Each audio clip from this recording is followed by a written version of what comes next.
This right here is why I'm always encouraging you guys to tell me what you'd like to see. Someone requested this monster, and it was indeed fascinating to make.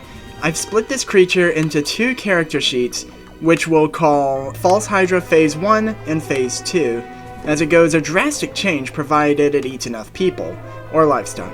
Eating is its very motive, and for reasons we'll discuss later, memory of its victims is lost, but not the physical evidence. This leaves something of a trail that detectives and monster experts might come together on. More like a plot hook, but it's the best I got to work with until we reach Phase 2.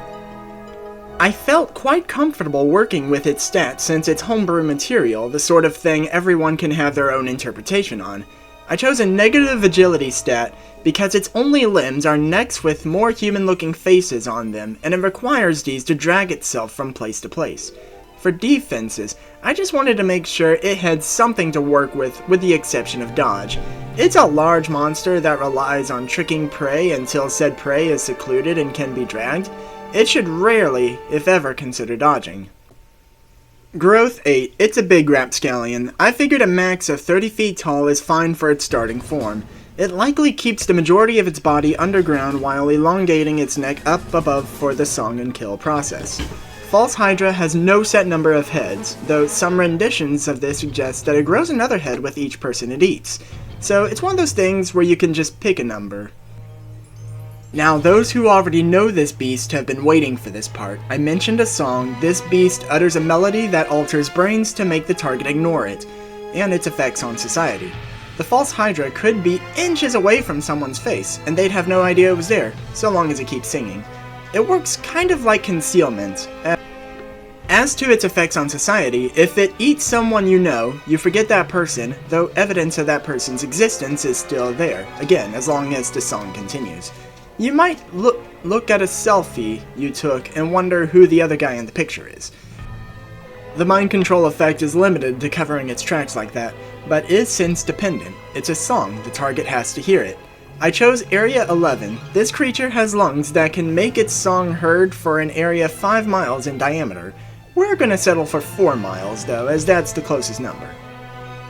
I chose numbers with the effects of growth in mind. It needs to be capable of a little stealth while whisking away prey in the middle of the night, but it's by no means an expertise. That's what Blindsong's for. Should it allow itself to be seen though, it's a scary critter. 6 intimidation at least, maybe more. Google image this thing, it's creepy. False Hydra Phase 2, same motive but in all caps with exclamation points.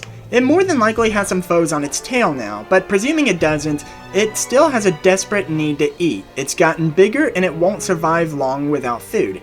Keeping that giant moving might take more than 1 human a day. Yes, rank 20 strength is generally thought to go to cosmic beings, and this is a threat to a city, maybe a nation if it can drag itself, or have people carry it that far, not a world threat. Therefore, let's just say it could lift rank 20 weight, 25 kilotons. Even that feels like a little much, but we need this thing to have the rank 20 growth. Elongation is shortened because it starts at the next length after your size. This makes False Hydra 250 feet tall with a 500 foot reach. Sound right? Blindsong is upgraded to Mindsong, no more limits. That having people carry it idea is now viable. Some GMs might even decide it has controlled underlings during the fight. Glad I kept my notes on the Tarask. I made an assumption on the difference between phases 1 and 2. Phase 1 is just small enough that it can't swallow other characters whole. Phase 2 is Snare for the swallow, reaction damage for the digestive juices. Hope you aren't watching this over lunch. On the upside though, False Hydra will fail every stealth check from now on, but if it allows itself to be seen, most people are going to be scared. It's big and ugly. One thing I like about this monster is that it's kind of fair to players in a way. Players who lean more toward being intellectuals, and generally weaker, can have an investigation and fight a weaker opponent, while more meat-headed players can wait till it eats more people, and provided they can plug their ears or something so that they can see the thing, they won't have any question where the big fight is.